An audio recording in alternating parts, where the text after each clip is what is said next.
नमस्कार जोहार, आपका स्वागत है खबर छत्तीसगढ़ में। तो आइए जानते हैं छत्तीसगढ़ के हर छोटे बड़े शहर से 25 फटाफट बड़ी खबरों को। इससे पहले यदि आप वीडियो को लाइक नहीं किए तो लाइक कर दीजिए और चैनल में नए हैं तो चैनल को सब्सक्राइब कर लीजिए। और आप वीडियो को कहां से देख रहे हैं कमेंट बॉक्स में हमें जरूर बताइए। पीएम श्री स्कूल में शिक्षक के पद पर निकली बम्पर भर्ती, 28 अगस्त तक कर सकेंगे आवेदन, इन्हें मिलेगी प्राथमिकता। शिक्षा के क्षेत्र में करियर बनाने की चाह रखने वाले युवाओं के लिए सुनहरा अवसर आया। दरअसल छत्तीसगढ़ के अलग अलग स्कूलों में शिक्षक के पद पर बम्पर भर्ती निकली है, जिसका नोटिफिकेशन जारी कर दिया। रिक्त पदों पर आवेदन के लिए 28 अगस्त तक का समय दिया गया। जारी नोटिफिकेशन के अनुसार भर्ती कुल 13 पदों पर होगी। रिक्त पदों पर भर्ती बालोद जिले के अलग अलग स्कूलों के लिए होनी है। रिक्त पदों पर संगीत प्रशिक्षक हेतु न्यूनतम योग्यता किसी मान्यता प्राप्त विश्वविद्यालय या संस्थान से संगीत में स्नातक की डिग्री या समकक्ष डिग्री वाले शिक्षकों या प्रशिक्षकों की सेवाएं लिया जाना है। छत्तीसगढ़ में हजारों वन पट्टे गायब, राहुल गांधी का भाजपा पर गंभीर आरोप, कहा कागज मिटाओ अधिकार चुराओ की साजिश। कांग्रेस नेता राहुल गांधी ने आदिवासियों के अधिकारों को लेकर भाजपा पर बड़ा हमला बोला।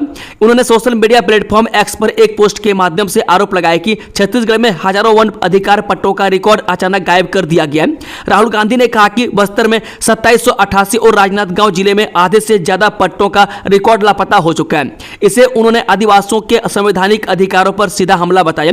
उन्होंने भाजपा पर आरोप लगाया कि वह कागज मिटाओ अधिकार चुराओ की नीति पर चल रही है और बहुजन समाज के अधिकारों को बाकायदा खत्म कर रही है। महिला उम्मीदवार छोटी बांह वाले ब्लाउज कुर्ती पहनकर आए, ऐसे कपड़े पहनकर आने वालों को नहीं मिलेगी एंट्री। सीजीपीएससी ने जारी की नई गाइडलाइन। जो आगामी दिनों में होने वाली भर्ती परीक्षाओं को लेकर छत्तीसगढ़ लोक सेवा आयोग यानी कि सीजीपीएससी ने नई गाइडलाइन जारी कर दी है। नए निर्देश के अनुसार सीजीपीएससी ने कई सख्त नियम लागू किए हैं, जिनका पालन करना हर अभ्यर्थियों के लिए अनिवार्य है। नियमों का पालन नहीं करने वाले अभ्यर्थी को परीक्षा से वंचित रहना पड़ सकता है। इन नियमों का कड़ाई से करना होगा पालन। जिन अभ्यर्थियों के नाम या सरनेम तथा फोटो पहचान पत्र में किसी भी प्रकार का अंतर है, वह अपने नाम परिवर्तन संबंधी शपथ पत्र की मूल प्रति प्रस्तुत करने पर ही परीक्षा में सम्मिलित हो सकेंगे। परीक्षा में सम्मिलित होने वाले अभ्यर्थी अपने पास केवल निम्न वस्तुएं रख सकेंगे: में लेबल रहित पारदर्शी व्यक्तिगत पानी की बोतल, केवल संबंधित परीक्षा के लिए छत्तीसगढ़ लोक सेवा आयोग द्वारा जारी किए गए ऑनलाइन प्रवेश पत्र का प्रिंट आउट, मूल पहचान पत्र जैसे मतदाता पहचान पत्र, passport, driving license, PAN card या अथवा आधार कार्ड अथवा ई आधार कार्ड। यदि प्रवेश पत्र पर परीक्षा का फोटो अस्पष्ट अथवा गलत छपा हो, केवल तभी 2 पासपोर्ट साइज के रंगीन फोटोग्राफ, काले अथवा नीले रंग के बॉल पॉइंट पेन, ऐसी विवरणात्मक परीक्षा जिसमें चित्र बनाए जाने की आवश्यकता हो, तब इस हेतु आयोग द्वारा HB पेंसिल के प्रयोग की अनुमति होगी। उक्त के अतिरिक्त अन्य कोई सामग्री अभ्यर्थी के पास पाए जाने पर उनके विरुद्ध अनुचित साधन के प्रयोग का प्रकरण बनाया जा सकेगा। अभ्यर्थियों को किसी भी प्रकार की घड़ी यानी कि मैकेनिकल स्मार्ट वॉच धारण करने की अनुमति नहीं होगी। छत्तीसगढ़ के इन इलाकों में फिर होगी भारी बारिश, मौसम विभाग ने जारी किया अलर्ट, यहां जाने अपने इलाकों का हाल। छत्तीसगढ़ में एक बार फिर मौसम ने करवट ले ली है। बीते 2 दिनों से रात में प्रदेश के कई जिलों में जमकर बारिश हो रही है। शुक्रवार और शनिवार रात को हुई बारिश के चलते लोगों को भीषण गर्मी से छुटकारा मिला है। शनिवार रात भी राजधानी रायपुर समेत कई अन्य इलाकों में जमकर बारिश हुई। वहीं मौसम विभाग ने अगले 1 हफ्ते तक प्रदेश में बारिश होने की संभावना जताई है। मौसम विभाग ने प्रदेश के अलग अलग जिलों में भारी बारिश होने का अलर्ट जारी किया है। सड़क हादसा, इस्कॉन मंदिर से दर्शन कर लौट रही छात्रा को ट्रक ने कुचला, मौके पर हुई मौत। राजधानी रायपुर के अमानाका इलाके में हुए सड़क हादसे में एक छात्रा की मौके पर मौत हो गई। 2 छात्राओं को हल्की चोटें आई है। बताया जा रहा है कि तीनों छात्राएं एक एक्टिवा पर सवार होकर इस्कॉन मंदिर से दर्शन कर लौट रही थी। चंदन डी टर्निंग से रायपुर वापस आने के लिए यू टर्न लेते समय तीनों एक्टिवा सवार छात्रा ट्रक के पिछले पहिए में आ गई, जिससे एक्टिवा चला रही युवती और सबसे पीछे बैठी युवती दूर गिरी और बीच में बैठी छात्रा ट्रक के पहिए के नीचे आ गई। इससे उसकी मौके पर ही दर्दनाक मौत हो गई। बताया जा रहा है कि भूमि चंद्राकर नामक मृतका बेमेतरा की रहने वाली थी और रायपुर स्थित आदर्श डिफेंस एकेडमी में डिफेंस एजुकेशन की छात्रा थी। मृतका रायपुरा स्थित खुशी गर्ल्स हॉस्टल में रहकर मृतका डिफेंस एजुकेशन की तैयारी कर रही थी। घटना से पहले अपनी सहेली महासमुंद बागबाहरा निवासी अनामिका वेद की एक्टिवा पर बालोद निवासी कामिनी साहू के साथ तीनों एक एक्टिवा पर इस्कॉन मंदिर के लिए रवाना हुई थी। वहां पहुंचकर जब देर रात वापस हॉस्टल लौट रही थी, तभी चंदन डी पर यह हादसा हुआ। छत्तीसगढ़ में सिस्टम की खुली पोल, दर्द से तड़प रही प्रेग्नेंट महिला को नहीं मिली एम्बुलेंस से 2 किलोमीटर तक चली पैदल। जब प्रसव पीड़ा से तड़प रही महिला को एम्बुलेंस सुविधा न मिलने पर स्वजन को उसे 2 किलोमीटर पैदल चलाकर नाला पार कर एम्बुलेंस तक पहुंचाना पड़ा। इस परिस्थिति का सामना उदयपुर विकासखंड के ग्राम बुले के काना टाण पारा के लोगों को करना पड़ रहा है। मैं गांव की महिला प्रतिमा तिग्गा को 15 अगस्त की सुबह प्रसव पीड़ा हुई। स्वजन तत्काल 108 एम्बुलेंस को बुलाए, लेकिन बुले और काना डांड के बीच बहने वाला जोकी नाला में पुल नहीं होने से एम्बुलेंस गांव तक नहीं पहुंच सकी। सूदखोर तोमर बंधुओं की संपत्ति होगी कुर्क, कोर्ट ने स्वीकार की पुलिस की याचिका। राजधानी रायपुर के कुख्यात सूदखोर हिस्ट्री सीटर तोमर बंधुओं के खिलाफ पुलिस को बड़ी सफलता मिली है। मैं कोर्ट ने पुलिस द्वारा दाखिल संपत्ति कुर्की की याचिका को स्वीकार कर लिया है और रायपुर कलेक्टर को 4 संपत्तियों की कुर्की के लिए प्रतिवेदन भेजा है। बता दें कि तोमर बंधु पिछले 2 महीनों से फरार चल रहे हैं। वह पुलिस ने उनकी गिरफ्तारी के लिए लगातार दबिश दी, लेकिन आरोपी हाथ नहीं लगे। इसके बाद पुलिस ने कोर्ट में उद्घोषणा की प्रक्रिया शुरू की। उद्घोषणा की अंतिम तारीख आज तय की गई है। यदि आरोपी आज कोर्ट में पेश नहीं होते तो उनकी संपत्ति कुर्क कर दी जाएगी। साय कैबिनेट के विस्तार की चर्चा, किसे मिलेगी जगह, क्या है हरियाणा फार्मूला, जानिए सब कुछ। छत्तीसगढ़ मंत्रिमंडल विस्तार को लेकर सुगबुगाहट तेज हो गई है। चर्चा है कि जल्द ही मंत्रिमंडल का विस्तार किया जाएगा। मुख्यमंत्री विष्णुदेव साय ने भी संकेत दिए कि जल्द मंत्रिमंडल का विस्तार होगा। हालांकि इससे पहले 19 अगस्त को साय कैबिनेट की बैठक भी होनी है। इस बात की जानकारी उप मुख्यमंत्री अरुण साव ने दी। वहीं मंत्रिमंडल विस्तार के सवाल पर उन्होंने इसे मुख्यमंत्री का विशेष अधिकार की बात कही। साय कैबिनेट की महत्वपूर्ण बैठक 19 अगस्त को होने जा रही है। यह बैठक मंत्रालय महानदी भवन में होगी, जो सुबह 11 बजे शुरू होगी। यह मंत्रिमंडल की 34वीं बैठक है। इसमें कई महत्वपूर्ण निर्णय लिए जा सकते हैं। मैं खासकर खाद बीज की आपूर्ति सहित अन्य विषय इस बैठक में शामिल किए जा सकते हैं। इसके अलावा प्रदेश के विकास से संबंधित अन्य कार्यों पर भी चर्चा 19 अगस्त को होने वाली कैबिनेट की बैठक में हो सकती है। छत्तीसगढ़ में एनएचएम के संविदा कर्मियों की हुंकार, 18 अगस्त से अनिश्चितकालीन हड़ताल पर। छत्तीसगढ़ में बीते महीने भी एनएचएम के संविदा कर्मियों ने अपनी विभिन्न मांगों को लेकर विरोध प्रदर्शन और हड़ताल किया था। मांगे नहीं पूरी होने की सूरत में एक बार फिर प्रदेश के एनएचएम के संविदा स्वास्थ्य कर्मियों ने हल्ला बोल दिया। राज्य में कुल 16,000 से अधिक संविदा कर्मी एनएचएम में कार्यरत हैं। मैं इनके अनिश्चितकालीन हड़ताल पर जाने से पूरे प्रदेश में स्वास्थ्य व्यवस्थाएं चरमरा सकती है। रायपुर महादेव घाट में हादसा, तेज रफ्तार हाइबा खारून नदी में गिरी, बाल बाल बचे लोग। राजधानी से लगे महादेव घाट में रविवार की सुबह हादसा हुआ। अमलेश्वर की ओर से रायपुर की तरफ आ रहा तेज रफ्तार हाइबा ट्रक अचानक अनियंत्रित होकर सीधे खारून नदी में जा गिरा। गनीमत रहे कि इस दुर्घटना में कोई जानहानि नहीं हुई। प्रत्यक्षदर्शियों के अनुसार हादसे के दौरान हाइबा ने घाट के पास स्थित एक पान ठेले को भी जोरदार टक्कर मारी। इस दौरान वहां मौजूद लोग समय रहते हट गए और सुरक्षित बच गए। वही ड्राइवर ने भी किसी तरह अपनी जान बचाई। स्वदेशी वस्तुओं को अपनाने का संदेश, नारायणपुर में विदेशी वस्तुओं को जलाकर प्रदर्शन। स्वदेशी जागरण मंच जिला नारायणपुर की ओर से 16 अगस्त को एक जन जागरूकता कार्यक्रम आयोजित किया गया। इस कार्यक्रम का मुख्य उद्देश्य लोगों को भारतीय यानी कि स्वदेशी उत्पादों के उपयोग के लिए प्रेरित करना और विदेशी सामान का बहिष्कार करने का संदेश देना था। कार्यक्रम में प्रदर्शनकारियों ने कहा कि अगर हम भारत को आत्मनिर्भर बनाना चाहते हैं तो हमें अधिक से अधिक स्वदेशी वस्तुओं को अपनाना होगा। इससे देश की अर्थव्यवस्था मजबूत होगी और देश की तरक्की की रफ्तार भी बढ़ेगी। नहीं थम रहा बिलासपुर में धर्मांतरण, इस गांव में प्रार्थना सभा की आड़ में किया जा रहा था धर्म परिवर्तन, हिंदू संगठनों ने किया हंगामा। यह छत्तीसगढ़ की न्यायधानी बिलासपुर में एक के बाद एक धर्मांतरण के मामले सामने आ रहे हैं। अब एक बार फिर पचपेड़ी थाना क्षेत्र के जौंधरा गांव धर्मांतरण को लेकर बवाल हो गया। मैं आरोप है कि यहां प्रार्थना सभा के आड़ में धर्मांतरण किया जा रहा था। हिंदू संगठनों ने जमकर हंगामा किया। मौके पर पहुंची पुलिस ने मामला शांत करवाकर जांच में जुटी हुई है। मिली जानकारी के अनुसार जौंधरा गांव में एक ग्रामीण के घर रविवार को प्रार्थना सभा आयोजित की गई थी। इस प्रार्थना सभा में बड़ी संख्या में महिलाएं पहुंची हुई थी। आरोप है कि यहां प्रार्थना सभा के आड़ में धर्मांतरण किया जा रहा था। मैं जानकारी मिलते ही हिंदू संगठन के लोग के मौके पर पहुंचे और हंगामा किया। इस छोटी बहन के बच्चों का अपहरण कर लाखों रुपए में बेचा, महिला समेत 5 आरोपियों को पुलिस ने किया गिरफ्तार। जो अपने ही छोटी बहन के बच्चों का अपहरण कर लाखों रुपए में बेचने के मामले में पुलिस ने महिला समेत 5 आरोपियों को गिरफ्तार कर लिया है। मैं पुलिस सभी आरोपियों को न्यायालय के समक्ष पेश कर दिया है। दुर्ग कासारी डी की रहने वाली पीड़िता सुखारिंग बाई ने अपनी 8 माह के बच्चे के अपहरण की शिकायत महिला थाने में दर्ज कराई, जिसके बाद पुलिस ने मामले को गंभीरता से देखते हुए विशेष टीम बनाकर खोजबीन की गई। मैं पीड़िता ने पुलिस को जानकारी दी कि उसकी बड़ी बहन संगिनी पटना में ऑर्केस्ट्रा में डांस करती है। उसने जून महीने में उसे बेटे के साथ पटना घूमने के लिए बुलाया था, मैं जहां वह 5 दिन तक रुकी रही। वंदे भारत से भी तेज स्पीड, 24 घंटे में 2 राज्यों में सरकारी नौकरी, अटेंडेंस भी पूरी। हैरान कर देने वाला है मामला। छत्तीसगढ़ के सूरजपुर जिले में एक हैरान कर देने वाला मामला सामने आया है। यहां एक सरकारी स्कूल टीचर ने फर्जीवाड़ा किया है। स्कूल में पढ़ाने वाले टीचर एक दिन में 2 राज्यों में सरकारी नौकरी करता है, उसे दोनों जगहों से सैलरी भी मिल रही है। वहीं मास्टर जी सुबह एक राज्य में अपनी सेवाएं दे रहे हैं तो दोपहर के बाद दूसरे राज्य के बच्चों को पढ़ाते हैं। मामला सामने आने के बाद टीचर पर जांच शुरू कर दी गई है। दरअसल यह पूरा मामला मध्य प्रदेश और छत्तीसगढ़ का है। यहां एक टीचर दोनों राज्यों के बॉर्डर पर रहता है। राजेश कुमार वैश्य सूरजपुर जिले के बिहारपुर के स्वामी आत्मानंद उत्कृष्ट विद्यालय में टीचर हैं। इसके साथ ही वे एमपी के सिंगरौली जिले के मकरोहर गांव में भी सरकारी स्कूल में भी टीचर के रूप में काम कर रहे थे।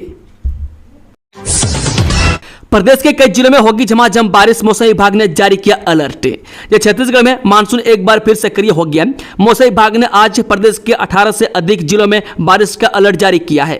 इस दौरान कुछ जिलों में 30 से 40 किलोमीटर प्रति घंटे की रफ्तार से तेज हवाएं चलने और आकाशीय बिजली गिरने की भी संभावना जताई गई है। मौसम विभाग के अलर्ट के अनुसार अगले कुछ घंटों के दौरान सुकमा, बीजापुर, दंतेवाड़ा, बस्तर, नारायणपुर, कोंडागांव, कांकेर, धमतरी, बालोद, महासमुंद, रायपुर, बलौदाबाजार, जांजगीर चंपा, रायगढ़, बिलासपुर, कोरबा, जसपुर, दुर्ग, बेमेतरा, कबीरधाम, मुंगेली, सरगुजा, सूरजपुर, कोरिया और बलरामपुर जिलों में आज रात गरज चमक के साथ मध्य बारिश हो सकती है। चुनाव आयोग सख्त, राहुल गांधी को 7 दिन का अल्टीमेटम, हलफनामा दो या देश से माफी मांगो। कांग्रेस नेता और लोकसभा में नेता प्रतिपक्ष राहुल गांधी के वोट चोरी के आरोप पर चुनाव आयोग ने सख्त रुख अख्तियार किया है। मुख्य चुनाव आयुक्त ज्ञानेश कुमार ने प्रेस कॉन्फ्रेंस में 2 टूक कहा कि इतने गंभीर आरोप बिना सबूत के स्वीकार नहीं किए जा सकते। उन्होंने साफ शब्दों में कहा, या तो राहुल गांधी हलफनामा पेश करें या फिर देश से माफी मांगे। राहुल गांधी ने हाल ही में आरोप लगाया था कि देश में बड़े पैमाने पर वोट चोरी हो रही है और लाखों मतदाताओं के नाम गलत तरीके से काटे जा रहे हैं। इसके जवाब में चुनाव आयोग ने उनसे हलफनामा देने की मांग की थी, लेकिन राहुल गांधी ने यह कहते हुए हलफनामा देने से इनकार कर दिया कि उन्होंने सांसद पद की शपथ ली है और सार्वजनिक रूप से अपना बयान दे चुके हैं। मोला केस चाहिए बात खत्म, राशन कार्ड के नाम पर पैसा मांगते सरपंच पति का वीडियो वायरल। यह बिलासपुर जिले के रतनपुर अंतर्गत गोंदिया ग्राम पंचायत से घूसखोरी का बड़ा मामला सामने आया है। वह पंचायत के सरपंच पति सतानंद का एक वीडियो वायरल हुआ है, जिसमें वे खुलेआम एक ग्रामीण शरद साहू से राशन कार्ड बनवाने के लिए 1000 नगद रिश्वत की मांग करते दिखाई दे रहे हैं। वीडियो में सतानंद यह कहते हुए सुनाई देते हैं कि उन्होंने चुनाव पैसे खर्च कर जीता है और अब फ्री में साइन नहीं करेंगे। मैं साथ ही उन्होंने यह भी कहा है कि शिकायतें कलेक्टर या कमिश्नर से कर लो, उन्हें कोई फर्क नहीं पड़ता, ऑनलाइन नहीं केवल कैश चाहिए। जर्जर आंगनबाड़ी भवन की छत का प्लास्टर अचानक बच्चों के ऊपर गिरा, ग्रामीणों ने जिम्मेदारों पर लापरवाही का लगाया आरोप। जनपद पंचायत बिल्हा के ग्राम पंचायत ढेंका में शनिवार को बड़ा हादसा टल गया। में जब जर्जर आंगनबाड़ी भवन की छत का प्लास्टर अचानक बच्चों के ऊपर गिर पड़ा। घटना के समय मासूम बच्चे कक्षा में पढ़ रहे थे, लेकिन गनीमत रहे कि सभी सुरक्षित बच निकले। इस घटना के बाद मौके पर अफरा तफरी का माहौल बन गया। आरोप ग्रामीणों ने आंगनबाड़ी भवन की बदहाल स्थिति पर गंभीर सवाल खड़े किए। उनका कहना है कि लंबे समय से वे भवन की जर्जर हालत की शिकायत कर रहे हैं, लेकिन जिम्मेदार अधिकारी खामोश बैठे हैं और अब तक नया भवन बनाने की मांग अधर में लटकी हुई है। आपको बता दें कि खंडहर नुमा भवन में मासूमों की पढ़ाई कराना उनकी जान से खिलवाड़ करने जैसा है। हादसा भले ही टल गया हो, लेकिन इस घटना ने प्रशासन की लापरवाही को उजागर कर दिया है और अब ग्रामीणों ने चेतावनी दी है कि यदि जल्द नया भवन स्वीकृत नहीं किया गया तो वे आंदोलन के लिए बाध्य होंगे। गरियाबंद पुलिस को मिली बड़ी सफलता। आईजी अमरेश मिश्रा के समक्ष 4 नक्सलियों ने किया आत्मसमर्पण। जे नक्सल उन्मूलन अभियान में गरियाबंद पुलिस को बड़ी उपलब्धि मिली है। प्रतिबंधित संगठन सीपीआई के डीजीएन डिवीजन के 4 हार्डकोर नक्सलियों ने रविवार को जिला पुलिस से 65वीं व 211वीं बटालियन सीआरपीएफ और 207 कोबरा के समक्ष आत्मसमर्पण किया। आत्मसमर्पण करने वालों में डीवीसीएम रैंक का दीपक उर्फ भीमा मंडावी, 8 लाख के इनामी, पोलित ब्यूरो सदस्य सीसीएम मोदेम बालाकृष्णन उर्फ मनोज की प्रोटेक्शन टीम के कैलाश उर्फ भीमा भोगाम एरिया कमेटी सदस्य 5 लाख इनामी, रनिता उर्फ पाइकी एरिया कमेटी सदस्य 5 लाख इनामी और सुजीता उर्फ उरे कारम 1 लाख इनामी शामिल है। साई कैबिनेट की बैठक 19 अगस्त को कई बड़े फैसलों पर लग सकती है मोहर। छत्तीसगढ़ सरकार के मंत्रिमंडल विस्तार के बीच साई कैबिनेट की बैठक 19 अगस्त को मुख्यमंत्री विष्णुदेव साई की अध्यक्षता में नया रायपुर मंत्रालय में आयोजित की जाएगी।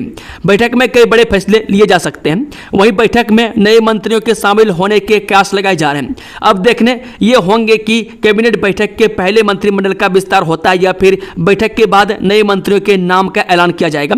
ये तो लगभग तय माना जा रहा है कि सीएम के विदेश से प्रवास के पहले मंत्रिमंडल का विस्तार किया जा सकता है। बिना सूचना के आंगनबाड़ी भवन पर चला बुलडोजर, लोगों ने कहा गुंडागर्दी की हदें पार। छत्तीसगढ़ के रायगढ़ शहर के वार्ड नंबर 34 संत बिनोवा नगर में आंगनबाड़ी भवन पर बुलडोजर चलाने का मामला सामने आया है। यह आंगनबाड़ी कई सालों से संचालित हो रही थी, लेकिन अचानक नगर निगम की कार्रवाई में इसे निजी बताकर तोड़फोड़ शुरू कर दी। इस दौरान न तो पूर्व सूचना दी गई और न ही बच्चों की पढ़ाई और महिलाओं की सुविधा का ख्याल रखा गया। स्थानीय लोगों के विरोध के बाद बुलडोजर की कार्रवाई को रोका गया। मामले की जानकारी मिलते ही नगर निगम महापौर जीवर्धन चौहान मौके पर पहुंचे। उन्होंने माना कि उन्हें भी गुमराह किया गया है और जांच कर दोषियों पर कार्रवाई का आश्वासन दिया। वहीं रायगढ़ विधायक व वित्त मंत्री ओपी चौधरी को भी मोहल्ले वासियों ने सूचना दी, जिसके बाद एसडीएम मौके पर पहुंचे और हालात का जायजा लिया। इसी बीच वित्त मंत्री से वीडियो कॉल पर लोगों ने बात की। वित्त मंत्री ने साफ कहा कि यदि दोबारा बिना जांच और अनुमति के तोड़फोड़ की जाती है तो इसका कड़ा विरोध किया जाएगा। सीएम साई की विदेश दौरे पर शुरू हुई सियासत, कांग्रेस ने बताया राजनीतिक पर्यटन। छत्तीसगढ़ के मुख्यमंत्री विष्णुदेव साई अपने पहले विदेशी दौरे के तहत 21 तारीख से 10 दिनों के लिए जापान और साउथ कोरिया की यात्रा पर जाएंगे। बताया जा रहा है कि उनके इस यात्रा का मकसद छत्तीसगढ़ में निवेश बढ़ाना है। हालांकि सीएम साई के विदेश दौरे को लेकर राज्य में सियासत शुरू हो गई है। कांग्रेस इस दौरे को राजनीतिक पर्यटन बता रही है। सुबह सुबह डीजीपी ने बुलाई अधिकारियों की इमरजेंसी बैठक। इस मामले को लेकर अब मुस्तैद होगी छत्तीसगढ़ पुलिस। रायपुर कृष्ण जन्माष्टमी की छुट्टी के दिन जब पुलिस अधिकारी आराम के मूड में थे, तब पुलिस से मुखिया यानी कि डीजीपी अरुण देव गौतम के एक संदेश ने सबकी नींद उड़ा दी। मैं सुबह सुबह सभी रेंज के आईजी को पुलिस मुख्यालय से निर्देश से मिले कि दोपहर 12 बजे वीडियो कॉन्फ्रेंसिंग के जरिए डीजीपी बैठक लेंगे। हालांकि यह बैठक पहले से तय नहीं थी, लेकिन प्रदेश में लगातार बढ़ रही चाकूबाजी की घटनाओं को देखते हुए इसे जरूरी समझा गया। पुराना पीएचक्यू के इंटेलिजेंस विंग के दोपहर 12 बजे से शुरू हुई इस बैठक करीब 3 घंटे चली। बैठक में एडीजी इंटेलिजेंस अमित कुमार भी मौजूद रहे। डीजीपी ने सभी रेंज आईजी से कहा कि चाकूबाजी पर तत्काल प्रभावी नियंत्रण जरूरी है। उन्होंने सुझाव भी मांगे और अधिकारियों से स्पष्ट निर्देशों के साथ कार्ययोजना प्रस्तुत करने को कहा। यात्री बस और ट्रक में हुई आमने सामने भिड़ंत, 10 से ज्यादा लोग हुए घायल। छत्तीसगढ़ के बलरामपुर जिले के पस्ता थाना क्षेत्र के ग्राम पंचायत पहाड़ी में नेशनल हाईवे 343 में आज बस और ट्रक की आमने सामने की जोरदार टक्कर हो गई। इस यात्री बस में 40 से अधिक यात्री सवार थे, जिसमें 1 दर्जन से भी अधिक यात्रियों को चोट लगी है। वहीं एक की हालत गंभीर बनी हुई है। हादसे में ट्रक चालक को भी गंभीर चोट लगी है। वहीं मौके पर पहुंची पुलिस की टीम ने घायलों को इलाज के लिए जिला अस्पताल भिजवाया है। नन्हे बाल गोपालों की अटखेलियों से गुलजार हुआ मुख्यमंत्री निवास। सीएम साई ने हर्षोल्लास के साथ मनाई जन्माष्टमी, देखे तस्वीरें। जब मुख्यमंत्री विष्णुदेव साई ने मुख्यमंत्री निवास में इस बार जन्माष्टमी का उत्सव राजधानी रायपुर के बेरन बाजार स्थित आंगनबाड़ी के नन्हे मुन्ने बच्चों के साथ मनाया। बच्चों ने राधा और कृष्ण का रूप धरकर अपनी अटखेलियां और मनमोहक वेशभूषा से कार्यक्रम को जीवंत बना दिया। राजधानी रायपुर स्थित मुख्यमंत्री निवास में आज कृष्ण जन्माष्टमी का पर्व हर्षोल्लास और पारंपरिक श्रद्धा के साथ मनाया गया। पूरे निवास परिसर को फूलों, रंगीन रोशनियों और सजावट से सुसज्जित किया गया, जिससे वातावरण भक्ति और उल्लास से भर गया। दोस्तों, खबरों का सिलसिला यहाँ समाप्त होता है। अगर जानकारी पसंद आई हो तो वीडियो को लाइक, शेयर, चैनल को सब्सक्राइब जरूर कर लें और कमेंट बॉक्स में अपना राय देना ना भूलें। Thank you, all the best. जय हिंद, जोहार छत्तीसगढ़ वासियों।